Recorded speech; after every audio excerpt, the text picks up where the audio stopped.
if you experience a matchmaking error 2025 in GTA 5, follow these steps to resolve the issue and get back to playing. Step 1. Check server status. Visit the official Rockstar Games website or their social media pages to check if there are any ongoing server issues. If the servers are down, you may need to wait until they are back online. Step 2. Restart your game. Close GTA 5 completely and restart it. This can help refresh your connection to the servers and may resolve temporary glitches causing the error. Step 3. Update your game. Ensure that your game is updated to the latest version. Check for any available updates on your gaming platform and install them, as updates often fix bugs and improve matchmaking. Step 4. Verify game files. If you're playing on PC, use the game launcher, Steam, Epic Games, etc. to verify the integrity of your game files.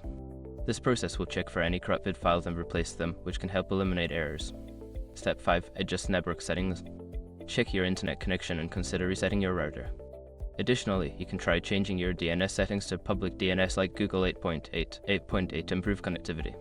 By following these steps, you should be able to resolve the matchmaking error and enjoy your gaming experience. If the problem persists, consider reaching out to Rockstar support for further assistance.